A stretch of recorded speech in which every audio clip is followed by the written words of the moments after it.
Hello, I'm Angshuman Guin, a senior research engineer at Georgia Tech. So this is a STRIDE webinar.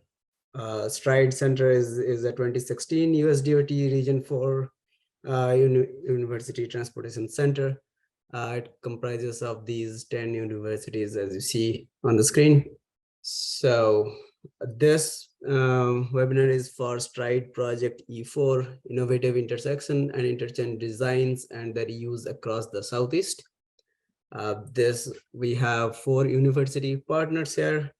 I'm the lead from Georgia Tech. We have Chris Cunningham and Ishtiak Ahmed leading from North Carolina State University.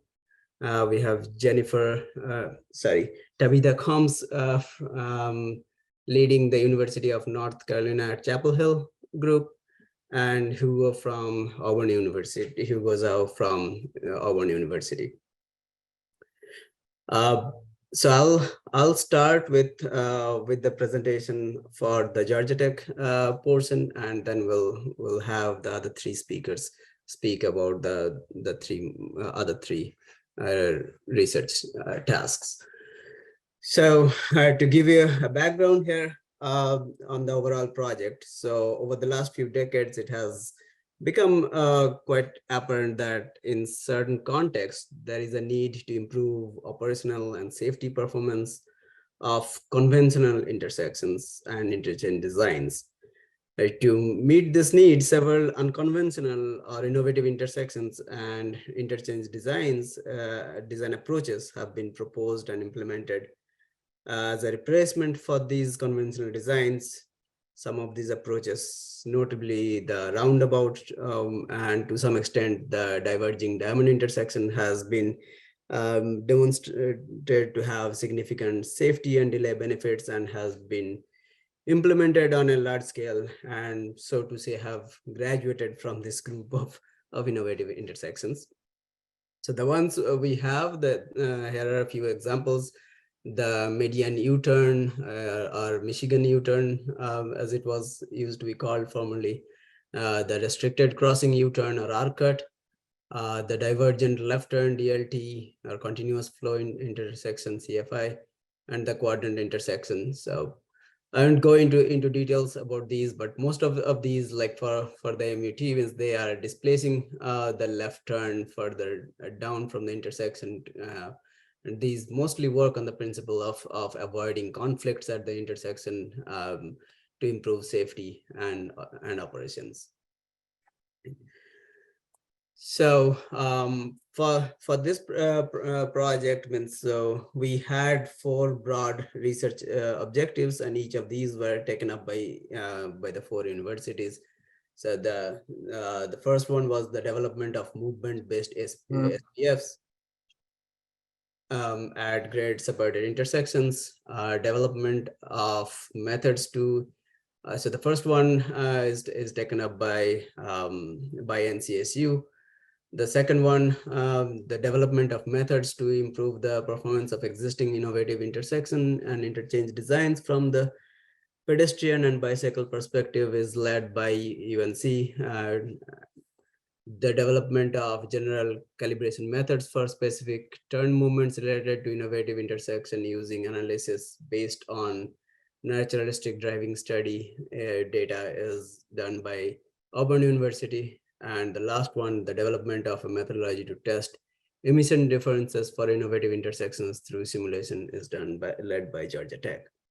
So I'll go ahead and start with that one.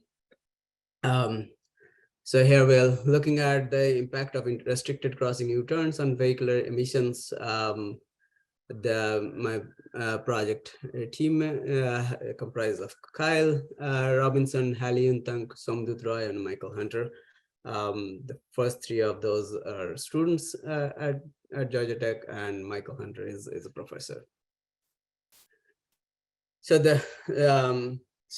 the background of this means the benefits of the RCUT intersection, as I was hinting at a second ago, is the improvement of the safety through reducing the number of conflict points. So what this does is, for the minor street, it eliminates any of these left turns and the through movements. So if somebody wants to go through, you see the path A, they have to make a right turn, make a U-turn here, and make another right turn to go through. And for the left turns, they again make a right, they make a U-turn and go through here on the major road. So what this does is eliminates this left turn and the through and the conflict points there. So it reduces the time that you have to provide to the minor street, and also improves the operational efficiency of the major street movements. So here is an example of the intersection that we studied fairly closely. It's an intersection on State Route 74 in Georgia. So the research gap again is that there are a growing implementation in the US of RCUTs. So this number we had greater than 240 RCUTs in operation as of 2021. So it's getting a little dated. There is limited specific guidance on the operational emissions effects. Means we have fairly decent amount of studies on the operational effects, but not on the emissions effects. There are some of the other innovative intersections, such as the CFI and roundabout. Those have seen much more study on the emissions impact, but not on the RCUT. Hence, we chose the RCUT for our study here. So the questions we are trying to answer is, what is the effect of the reduced idle times or the stops or the change in the side street paths, etc., on the emissions productions? And how do different mainline speed combinations and volumes impact emissions production? So the research goals here is to compare the overall and the per vehicle carbon dioxide emissions, and we also looked at the NOx emissions as well between the RCUT and the traditional intersection. We want to evaluate the effect of varying turn ratios and mainline speeds on emission production for RCUT and in comparison to the traditional four-legged intersection. And we want to provide a basis for designers in choosing an innovative intersection design from an emissions-based perspective, in addition to the operational perspectives. So this is the methodology at a very high level. We explored the emissions effect of an RCUT intersection, and we compare it to a conventional intersection. For this purpose, we develop a VISM model to simulate an RCUT and a traditional intersection, and we'll look at different volume scenarios and speed scenarios. And then we take the high fidelity data, the trajectory data of the vehicles that are generated in VISM, and we input it into a MOVES matrix emissions model to study the impacts. So the reason we cannot just go straight from empirical data collected in the field to the emissions calculation, firstly, is because once the number is still limited, and the one-to-one comparisons are not quite possible or easy to do. And the second one is, means it would be a massive effort to collect the tailpipe emissions for the vehicles. So there is by inputting this into a VISM model, means we can look at a variety of scenarios that do not currently exist in the field. Means we can do a lot of what if scenarios, but also we can get the second by second trajectories of the vehicles, which we can use to compute the tailpipe emissions of the vehicles. So trying to move a little faster here. So our experiment design, again, means we started with a model we obtained from NCSU ITRE, and we made modifications to make it representative of the Georgia RCUT that we are looking at. We made it more vertically and horizontally symmetrical and added the single lane turn base. Then we took this intersection and we converted it over to a traditional intersection model. Means we did not do a separate intersection model because we wanted to keep these two models as similar as possible. We looked at a combination of volume scenario ratios. We had 9 scenarios and 18 total models because we looked at 2 different speed scenarios at 35 miles per hour and 55 miles per hour. So the volume scenarios go like this. So we looked at the main line. We varied the main line turn ratios with like the first one was 400 left, 1000 through 100 right. So we had heavy left turns. And then over these, as we go down vertically, the left turn reduces and we have more through movements. So at the lowest one, we have only 50 left turns, and most of those are assigned to the through movement now. And on these columns here, we are changing the side street turn ratios. So we start with a small left turn, 50 left turn, with doubles to 100 left turns here. The throughs go from 100 and reduce to 50 and so on. So on the left, we have less, we have higher through movements, and on the right, we have higher right turn movements. So that's kind of the metrics that we looked at. So again, means for each of these 9 scenarios, we have 2 different speeds, and for each of those 18 scenarios, we had 10 replicate runs. So this is how it goes. Means for these 360 runs, we looked at the instantaneous velocity, instantaneous acceleration, and the vehicle coordinates for each vehicle, and that was inputted into the moves metric, which consists of an array of pre-calculated instantaneous emissions rate specific to certain environmental parameters. The trajectory data is condensed from 10 hertz data to 1 hertz data, and that is used to output the vehicle specific power. The vehicle specific power is used, the VSP bins are used in moves to generate the emissions values for the vehicles on a second by second basis. And then these are accumulated to produce the per turn movement emissions, the average emissions per vehicle per turn movement, the average emissions per turn movement, and the comparisons between the different speed distributions. So for calibrating our model, means we collected some drone videos here and then processed it using a third-party vendor's system to generate the trajectories of the vehicles, and then we looked at the speed distribution of the vehicles from those trajectories.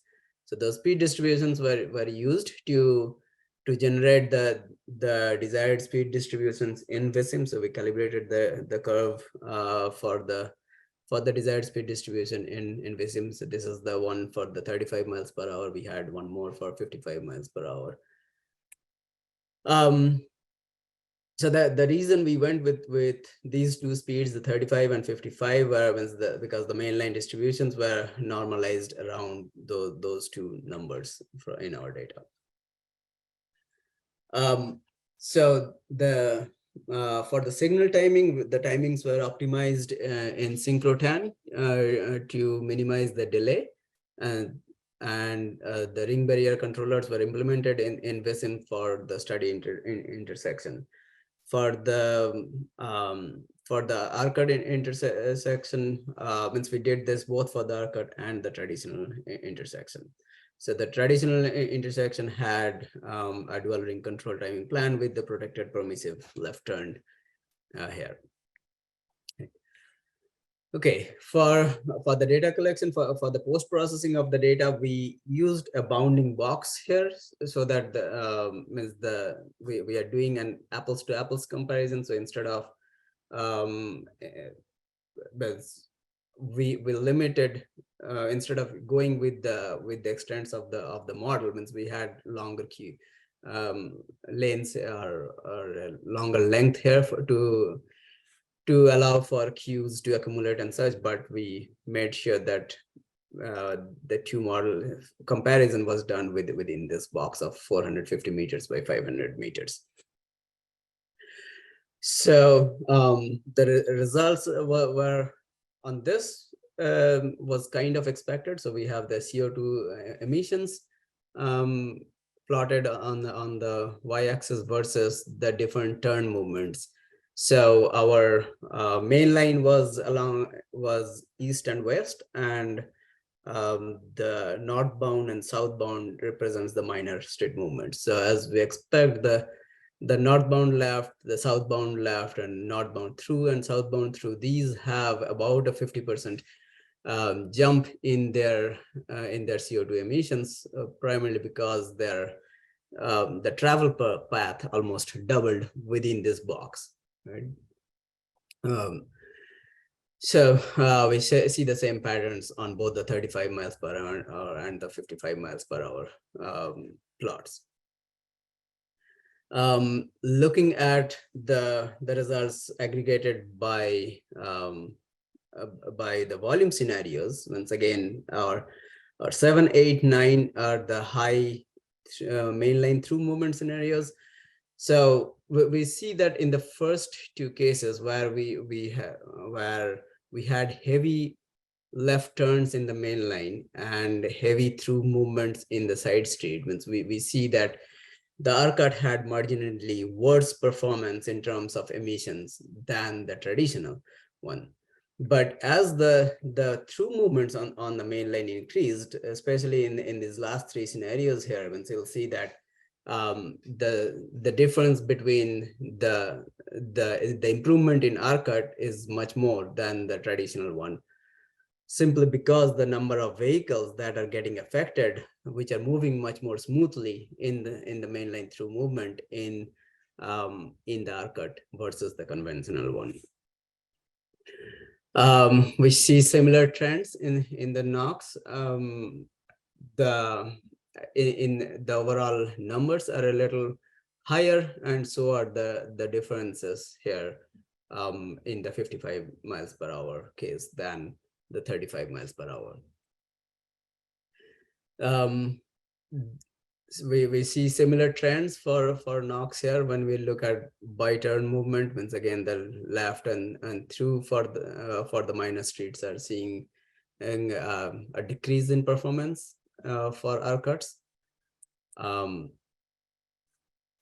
So to wrap it up, the RCUT intersections experience a reduced emissions compared to the traditional intersection for the scenarios with the lesser side street left and through traffic.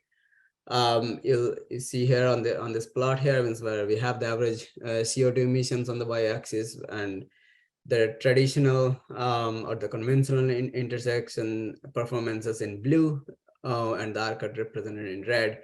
You'll see that the median probably is marginally bigger here across the different scenarios, but means overall, means you have a wider variation in the RCUT performance, and but there is a significant amount of overlap with the traditional one here. But at the 55 miles per hour, means the performance becomes much more or the difference in performance becomes much more vivid, where you see a definite improvement in the RCUT than as compared to the conventional intersection. So that's all we have from my side. I'll hand it over to Ishtiak. Thank you, Guin, for the introduction and for the great presentation. Let me share my screen. Can you all see the PowerPoint slide? Yes. All right. Good afternoon, everyone. My name is Ishtiak Ahmed, and I'm happy to be here as the presenter of our research topic titled Assessing Crash Type detection accuracy on behalf of my team members, Chris Cunningham and Taehun Lee at ITRE, North Carolina. So as Guin mentioned, our research objective was to developing movement-based safety performance functions for grade separated intersections. But we mostly looked at how accurately we can identify crash types, because that is kind of in the core piece of developing any kind of safety performance function. And we mostly looked at alternative intersections. Of course, they have some complex maneuvers involved in them. So why it's very important to identify crash based on their types at intersections.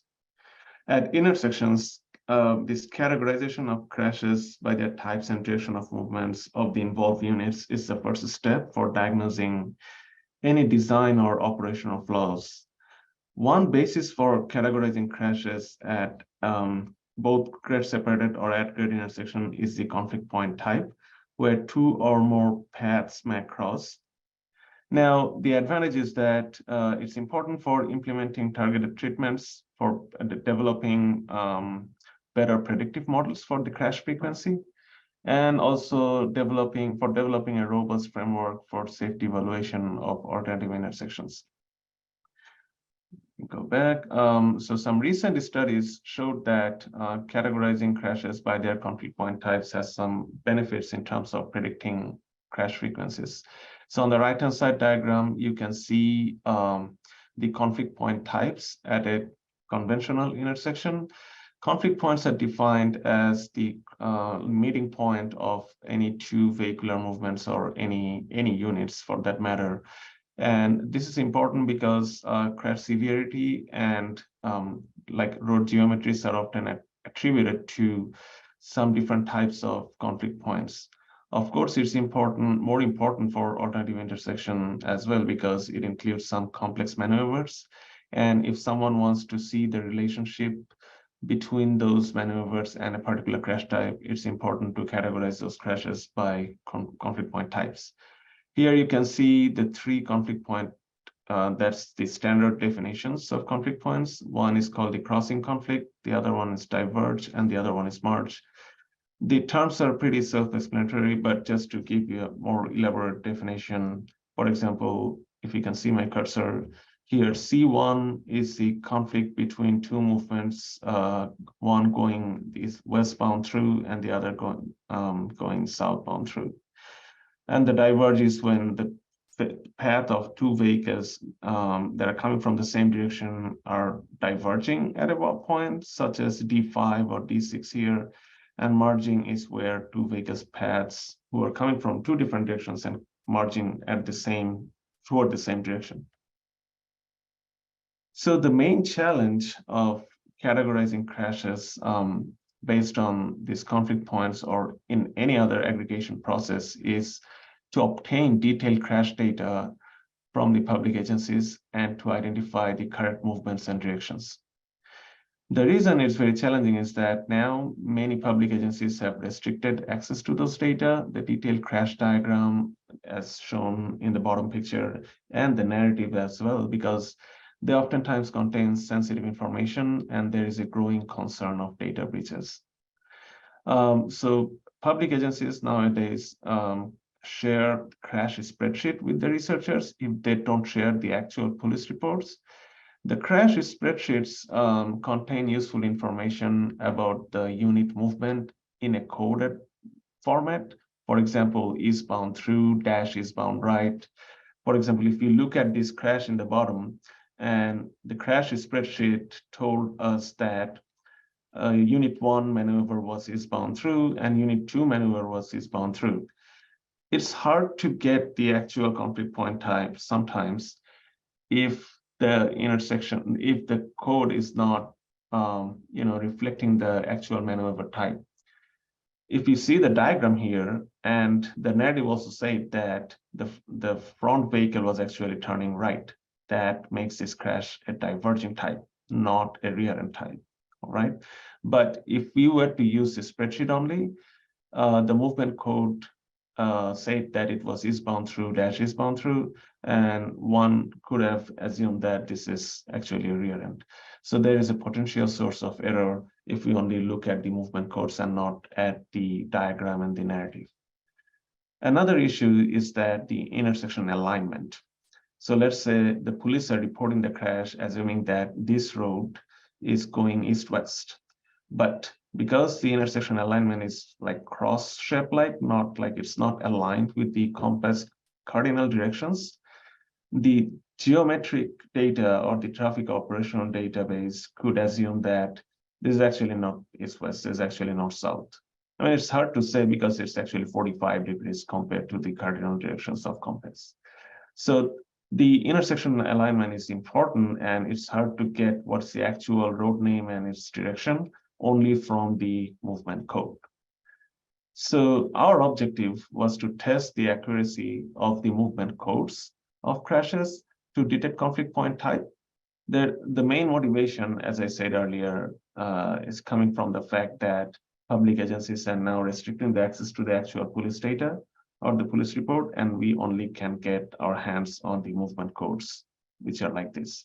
And the objective is like how accurately it can predict crash types based on the movement codes. So to this end, we collected the archive crashes that occurred at these 3 alternative intersection locations. One is a Superstreet in North Carolina. The second one is a continuous flow intersection at Cincinnati, Ohio. These 2 sites did not have much crashes occurring during this study period, from which we have a clean crash database. For the third site, which is also located in Ohio, and it's a CFI, we got about 9 years of crash data, and it has about 172 crashes in it. So for the first 2 sites, we did a preliminary analysis, and for the third site, we did our final analysis, assuming 3 different scenarios of crash data availability. We'll talk about that later. Just to give you a sense of what kind of data we got from these 3 sites, Ohio and North Carolina public agencies still share their police reports for research purpose. So thanks to their public agencies, thanks to their DOTs for giving us the data, and that actually enabled the process of this study. We got the tabular data of movement codes for each crash. We also got the crash diagram and the narratives from their police reports. And the bottom 3 diagrams shows the sketch of the locations. So let's take a look at the preliminary assessment from the Superstreet in North Carolina and the CFI at Cincinnati, Ohio, where we have only limited number of crashes. So here, these matrices are actually showing the crash type identified based on the tabular data across the columns, and the same thing based on the actual crash diagram across the rows. So across the rows, we are considering that as our ground truth information because we have the crash diagram, which gave us a very clear picture of what was happening on the road when the crash happened in terms of the movement of the involved units. So you can see the directions are coded here. For example, the first row represents the eastbound right and dash southbound through, which are the direction and the maneuvers of the involved units. The numbers here show the number of crashes under each category or under each combination. So because the rows and columns are sorted in the same way, the numbers along the diagonals represent the correct matches. Anything beyond the diagonals, which are colored red, represent a mismatch between the tabular data and the crash diagram. Now, if we look at the Superstreet table, which is on the left-hand side, the match rate between the tabular data and the crash diagram was pretty high, about 91%. Only a few crashes were outside the diagonal. We also don't see much crashes outside the diagonal for the CFI at Cincinnati, Ohio. But because overall the crash frequency was low, the match rate was slightly lower. Now, this could be attributed to the fact that there are there are more complex maneuvers at the CFIs. I should not say more complex, but let's say the displaced left turn movement at a continuous flow intersection is more of a unique maneuver than the U-turns that we have at a Superstreet. So these could attribute to the low match rate, but it's hard to come to a concrete conclusion only based on a handful of crash data. So that's why we turned our focus on the last site, where we have about 172 crashes. And for that, we created 3 scenarios of data availability. We had all the data in our hand, but we assigned 3 staff to create three separate scenarios. In the first scenario, the researcher assumed that we got both the crash narrative and the diagram, and the researcher analyzed the crash types based on the narrative and the diagram. The second researcher had only the narrative, and the third researcher only had the movement codes. The reason we assigned different persons to analyze these 3 different scenarios was to avoid any kind of bias. And as I said, the test bed was the third location, which is the CFI at Dayton, Ohio, and it had 172 crashes in that 9 years period. So this slide shows the results of match rate from that from this final analysis. One interesting finding is that the crash narrative did not match with the diagram for many crashes. As you can see, between scenario 1 and 2, the match rate was only 58% for this site. For your reference, I am listing the number for each scenario on the top right corner here. Now, for this particular site, most of the mismatches were attributed to one right turn being miscoded as a through movement. So this finding actually highlights the fact that the diagram is really important. The narrative contained useful information about the driver's statement and other things, but there was we found that there was some like inconsistencies between the road names and what the driver said. The diagram, on the other hand, gave us a clearer picture of what was actually happening on the road, because the police actually drew the diagrams carefully with arrows showing the actual maneuvers and the compass directions. Comparing the scenario 1 and 3, which is like the scenario 1 was both crash narrative and diagram were available, and scenario 3 is scenario 3 assumed that we had only tabular movement of codes only. We see that the match rate is kind of the same or similar between what compared to what we got when we compared scenario 1 and 2. And we also see that there is a higher match rate between scenario 2 and 3, implying that crash narrative and the tabular movement codes, they actually match pretty well. And this is probably because the movement codes in most cases were obtained from the narrative. Overall, the main finding is that the codes and the narrative can give you the same information, but for this particular site, there was a lot of inconsistencies, which we could only figure out when we saw the actual crash diagrams. Now, that sums up to the fact that the crash diagram is important if you want to know the exact movement types and the maneuver of the involved units in a crash. However, if you just want to know what is the total sum of the crossing conflict type crashes, or what was the total sum of merge or diverge type crashes, or what was the total sum of non-conflict point crashes like the rear end or the head-on collisions, we did that analysis as well, because some researchers only want that. They don't want the detailed categorization of maneuvers. And if you want to know only that, the accuracy was found to be a lot higher, like 98 to 99%. And that means, like, if you want to know a more coarser crash frequency, let's say if you want to apply a highway safety manual safety performance function, you only need the total under each crossing, merge or diverge or non-conflict point type, or even the total intersection crashes.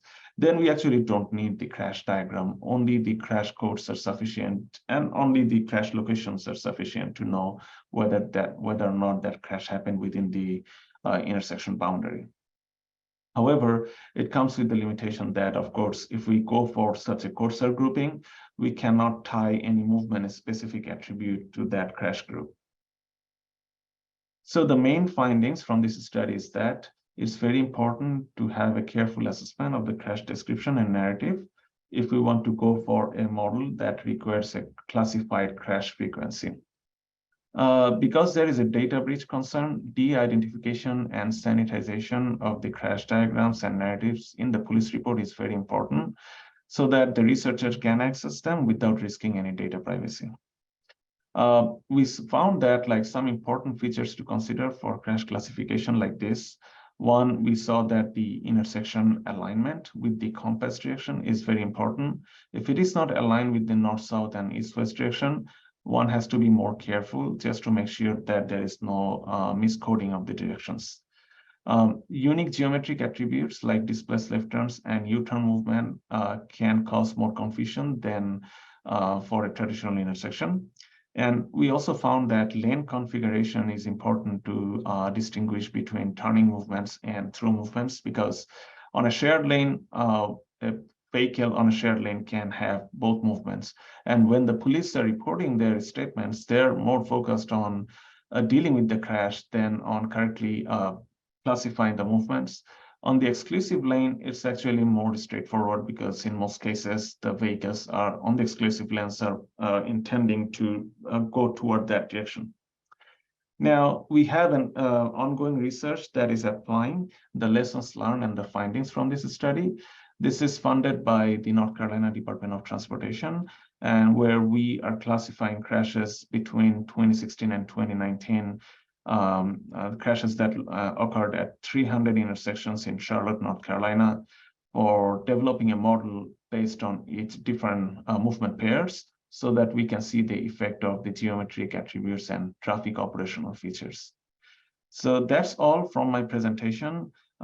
Please feel free to ask any question in the chat box, or if you have any question even after the webinar, please email me. I will send you my email ID in the chat box. Thank you.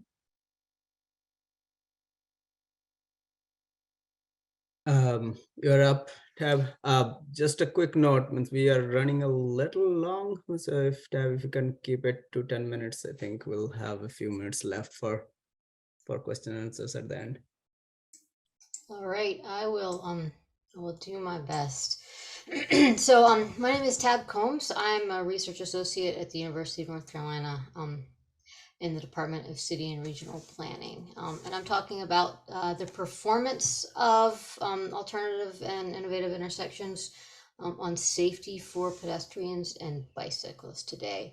Our research has taken a safe systems lens to evaluating safety, defined pretty broadly for pedestrians and bicyclists. So again, we draw on the principles of safe systems and had the objective of developing and deploying a framework for evaluating safety, again, interpreted very broadly, of AIIs for pedestrians and bicyclists. Framework we developed is informed by some pretty well-known existing frameworks, including the Ostroad Safe Systems Framework. FHWA's got a Safe Systems Framework for intersections, and then the locally well-known 20 Flags Framework. But ours is geared specifically to examine conditions for pedestrians and bicyclists at large, complex intersections, again, through the safe systems lens. We include what's now pretty readily accepted as standard safe system elements of exposure to risk, likelihood of a crash, and severity of a crash between a pedestrian or bicyclist and a motorized vehicle. These elements focus generally on the geometric and operational characteristics of intersections. We also wanted to incorporate the degree to which pedestrians and bicyclists actually use these intersections, and whether features of the intersection push people away or discourage unintended and unsafe uses. These elements we approach from the perspective of accessibility and likelihood of conformance to intended uses. So to do this, we had to have something to use as a benchmark against which to compare AIIs. So we identified matched pairs of alternative innovative intersections with conventional four-leg intersections in 12 locations across North Carolina. We matched our control and treatment intersections based on their proximity to each other, so within a couple of miles, their overall land use context and their vehicular traffic volumes. Half our treatment sites were DDIs, 3 of them were RCUTs. We also had a quadrant left, a divergent left intersection, and 1 dynamic left. Our next step was to develop the framework, collect the necessary data via desk review and site visits, and then calculate and compare the scores, the safe system scores using our new framework. But we encountered a couple of challenges right off the bat that messed some things up from us. The first one, which is really important, was that after the student RA who was working with us, who was an experienced bicyclist, after they had identified and mapped out our study intersections, they told us they wouldn't actually feel comfortable as a pedestrian or a cyclist on many of the intersections, the controls and the treatments, which meant that we weren't going to be able to get the point of view data that our initial framework needed. And the second hitch was COVID, obviously, which made fieldwork and site visits suddenly seem like a really bad plan. So we went back to our framework and we pivoted it to focus on the data we knew we could collect via desk review only, and tried to identify proxies for everything else. So this map just shows the distribution of our study sites across the state. And the fact that we were able to get a good bit of geographic and contextual diversity in our sample. We ended up with 20 intersections in the treatment group, even though we only had 12 sites, and that's just because some designs, specifically the DDIs and the quadrant lefts, come in multiple pieces. And then we have 15 matched control intersections. So whenever we could, we tried to identify paired control intersections to match with our DDIs. There are only 2 places in which we couldn't do that. And then only 1 control intersection made sense as a match for the 3-part quadrant left in Huntersville, North Carolina. So that's why we only have 15 controls to our 20 treatments. This slide just quickly summarizes what we measured at each intersection. So exposure to risk, likelihood of crash with a motor vehicle, and probable severity of said crash. All these we scored within our AII safe system framework that we developed. Accessibility of the intersection, which we scored alongside the safe system framework. And we didn't integrate this into the framework just because it's a new measure, and it needs to be tested and validated before going into a framework that, if we're lucky, might get picked up and replicated. So we left that aside, but in conjunction. And then finally, we came up with some proxy measures for the likelihood of conformance to intended uses. And for this, we focused on comfort and convenience of specifically pedestrians.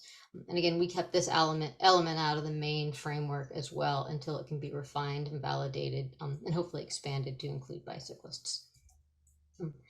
So the first 4 elements, which again, we were able to measure directly via desk review, and these are the data that we collected in order to build the safe system scores. It's a lot to look over. We don't really have time to walk them through, so I'll just give you a second to screenshot it if you like.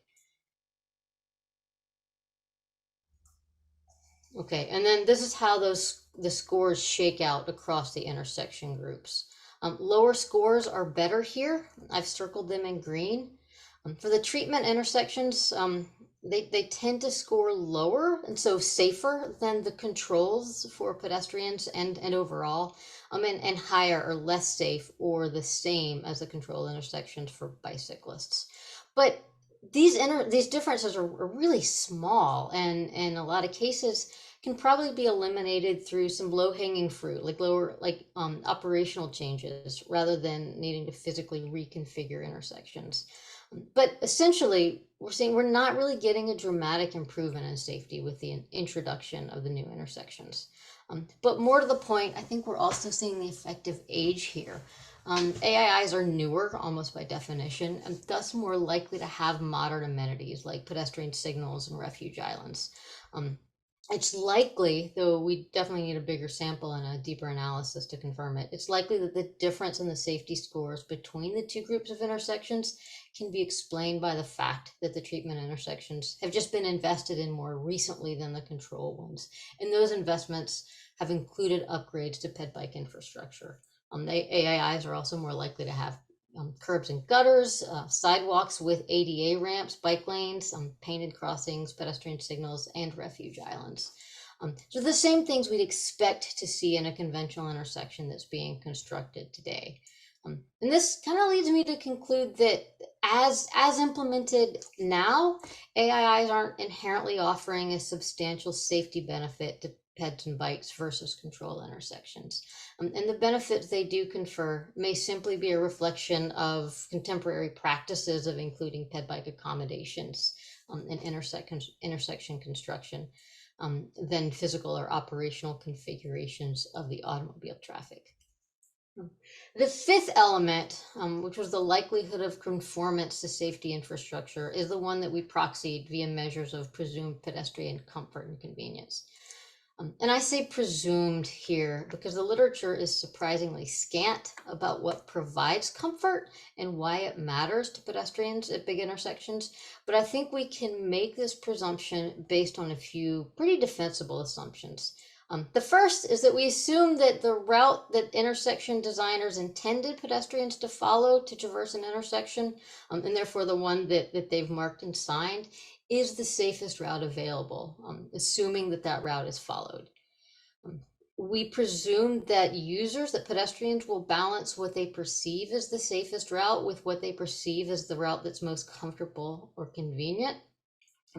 And relatedly, that when the intended route, the marked route, is not the one they perceive as comfortable or convenient, they'll have to make a choice between the various options according to their own risk tolerance and to the degree of temptation that's posed by the non-intended options. So for example, if a direct path is demonstrably quicker than the intended path, it's less likely that pedestrians will use the intended path.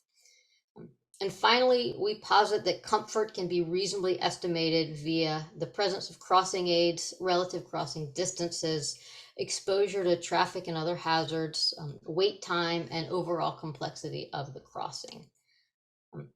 So again, I'll pause here a sec just to let you digest or maybe screenshot the metrics we use to estimate comfort and convenience.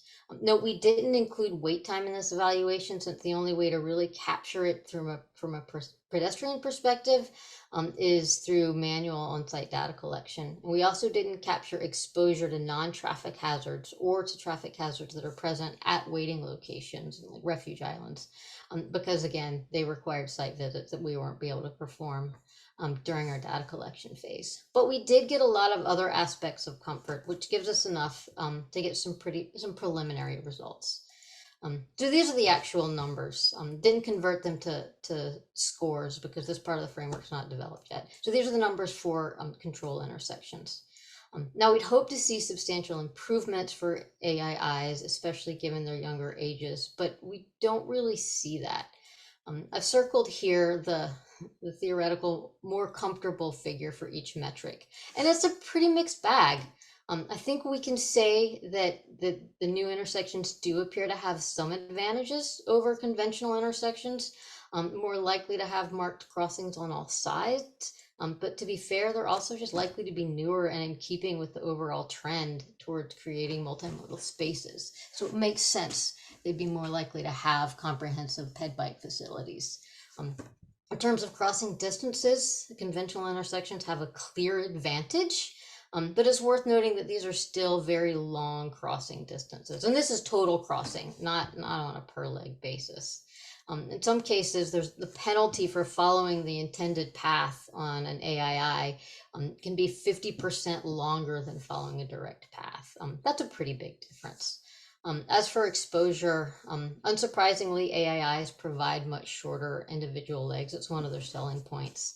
But that shortened distance is made possible due to the number of refuge islands. And we don't know what the trade-off is between exposure while crossing traffic lanes versus perceptions of safety and comfort while waiting in those islands. Again, there's surprisingly little research, little literature to guide us there. And then the last proxy we looked at was complexity. And again, there are trade-offs that we need to have more research about how complex an intersection can get before it's overwhelming and a user will opt for a different route. So hard to know how to interpret these results so far. They very much need to be tested in the field, but if nothing else, it's food for thought.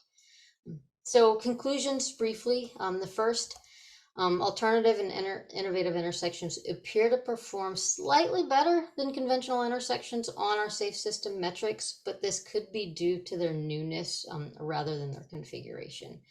The safety benefits of any infrastructure is only as good as its ability to attract users to it. And we weren't able to discern whether the presence of AIIs deters peds or bikes, but through proxies, we could estimate whether undeterred pedestrians are likely to follow the safest routes.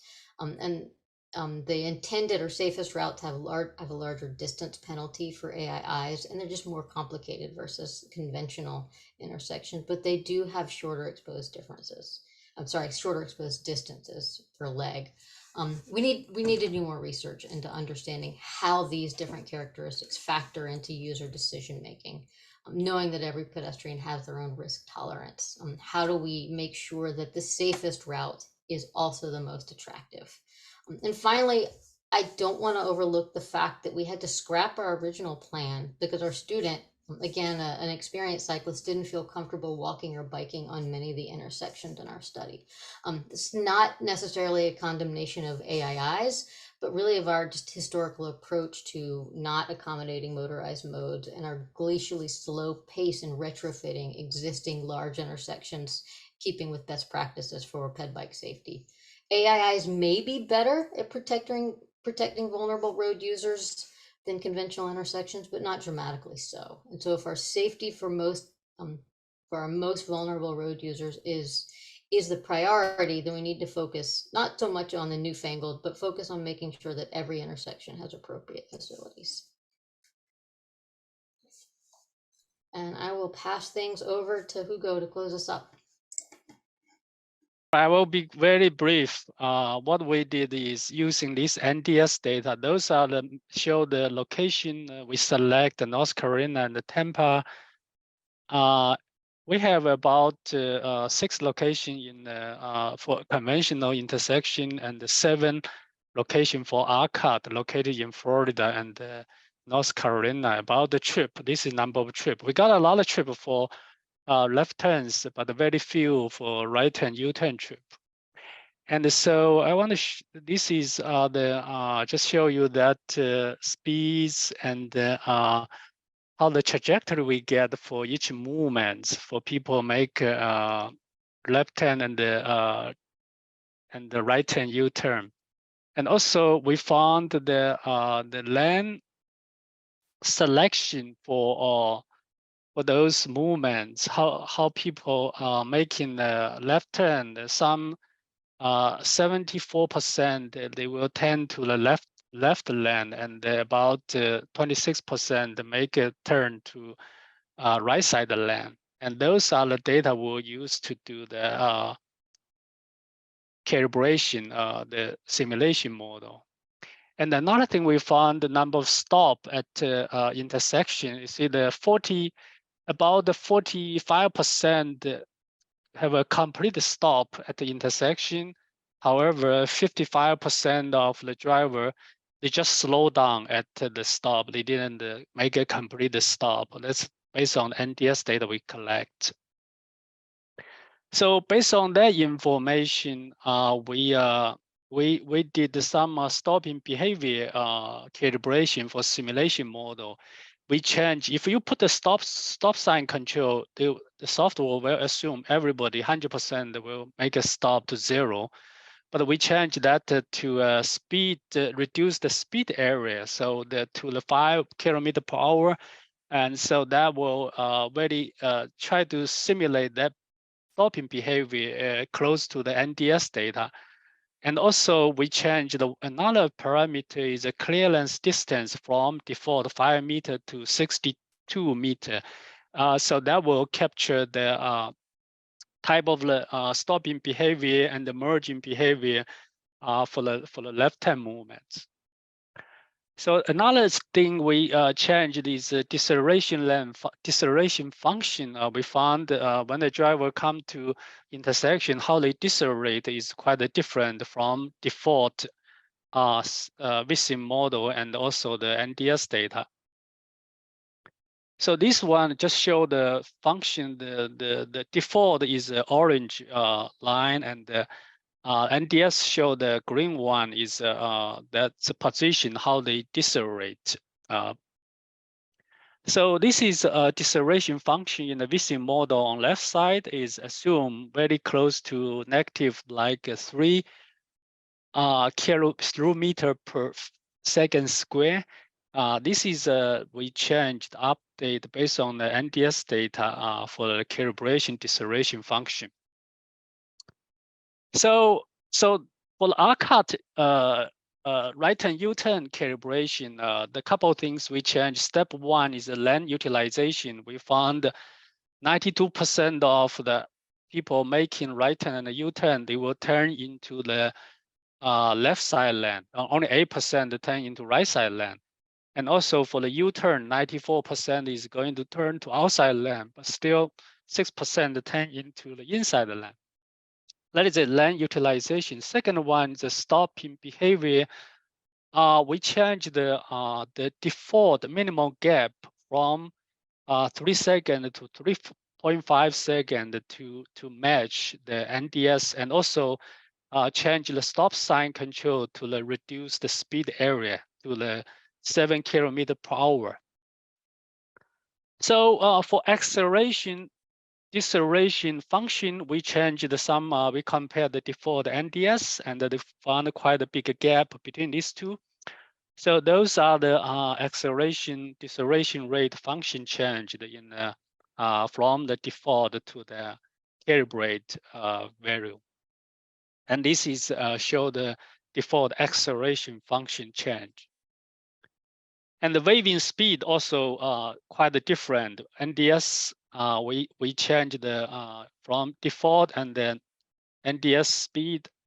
And we use this formula. That is what I did maybe 20 years ago in Florida. And that's a function I developed based on the length of waving distance. How long is between the intersection? And we use this formula, and we found that matches NDS better. So this just show the conventional intersection default delay and calibrate and the NDS. And this is RCUT to show the default NDS. But after calibration, the model, the closer to the total delay measure is closer to the NDS results. So those are the just show the different flow rate and calibrate the arrow, NDS delay, how close they are. This is the final outcome. Calibrate the model produced much better delays than the default value. And this one just show the 3 calibrate orange, default is green, NDS, so close the calibrate model to the NDS data. And this for RCUT intersection, same results. So we also compare the final the results, the directional direct left turn and the right turn U-turn, and they see that total root mean square percentage error was significantly reduced. So that's my task. That's my presentation. Thank you. Thanks, Hugo. I think we have run out of time here. But so I will go ahead and share the contact information for the presenters here, and we'll let people contact the presenters directly if they have any questions. So one of the questions that Ishtiak answered was about the location of the maps, and I put the link to that website here as well. So with that, I'd like to thank our presenters today and our audience. Thank you for your time. Have a wonderful rest of the day. Bye.